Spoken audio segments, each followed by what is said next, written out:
Welcome to part 3 of the trailer makeover. So now what I've done is I've washed all of the walls with TPS or TSP. I can never remember what it's called.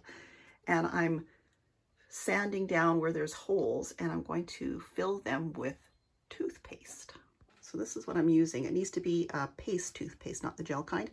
And you just put some on your finger and you stick it in the holes and let it dry. It's a trick I learned many years ago after living in RCMP housing, where you had to not hang things on the walls, which was really dumb when you're going to be there for 3 or 4 years. But this filled the holes in those walls. So this is what I'm using to fill the holes in here rather than going and buying a big box of polyfilla stuff. I'm not sure if this is something that happens in all RVs, but we found it in both of our travel trailers, both our Jayco and this Arctic Fox. I don't know why this happens, but it seems to happen around the windows, and I'm not sure why this happens because this window has never leaked. So I'm trying an experiment to see if I can get rid of this puckering wallpaper by cutting it off with an X-Acto knife and just peeling a thin strip of the wallpaper away. And then I'm going to sand it down to sort of level out the paper to the wood transition.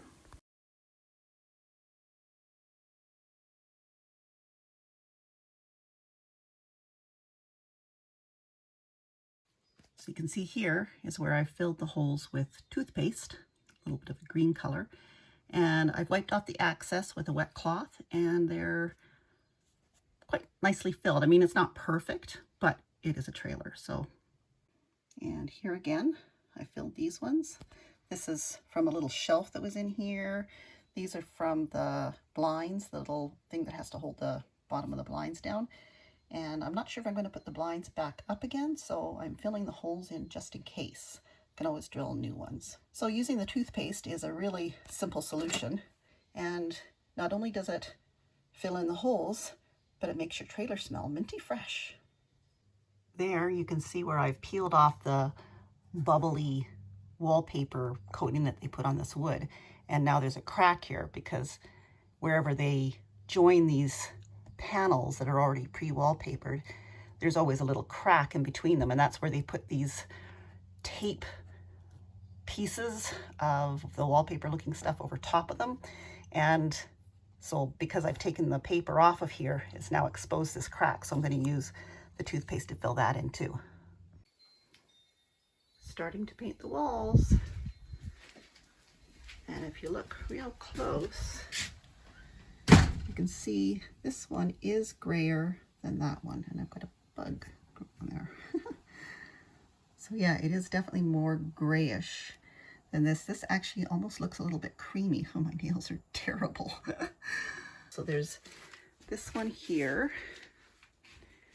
and then the one beside the bed. And I'm calling it quits for today. I'm going to go inside and grab something to eat because I'm starving.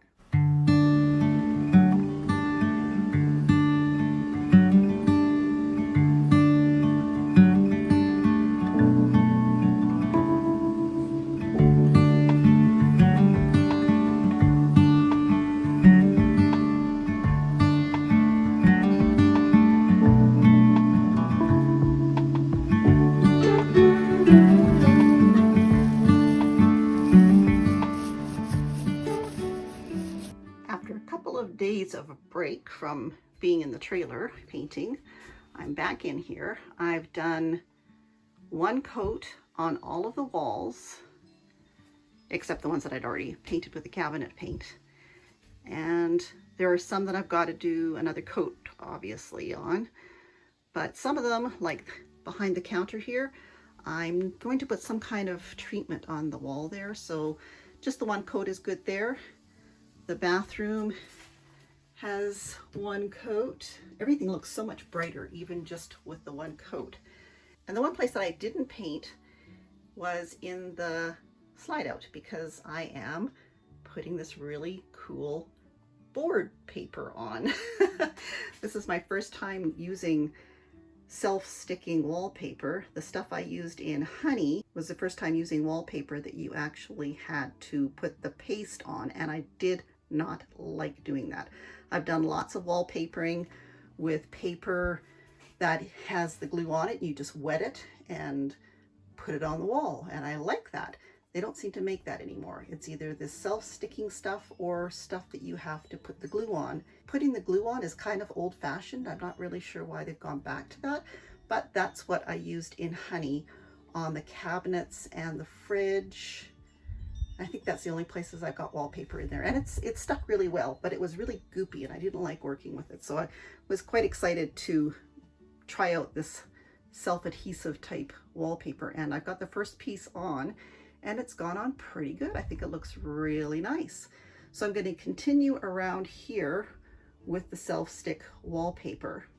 And because I have only done one coat on this wall and this wall, I may continue that wallpaper on over there, or I may do the wall beside the bed. Depends on how much I have left. I bought 4 rolls of it, and I think I'm going to have a fair bit left over. I'm just not sure exactly where I want to use it. If I want to keep it all in this kind of area here, or I want to spread it around a little bit. We'll get this area in here done and then decide.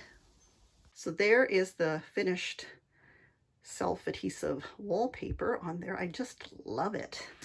I'm really, really loving it. And I decided to do the wall next to the fridge as well. And I'm probably going to do this wall here, the one underneath this cabinet here. I won't do that one, but I think doing this one will kind of tie it all together as kind of the living area of the trailer.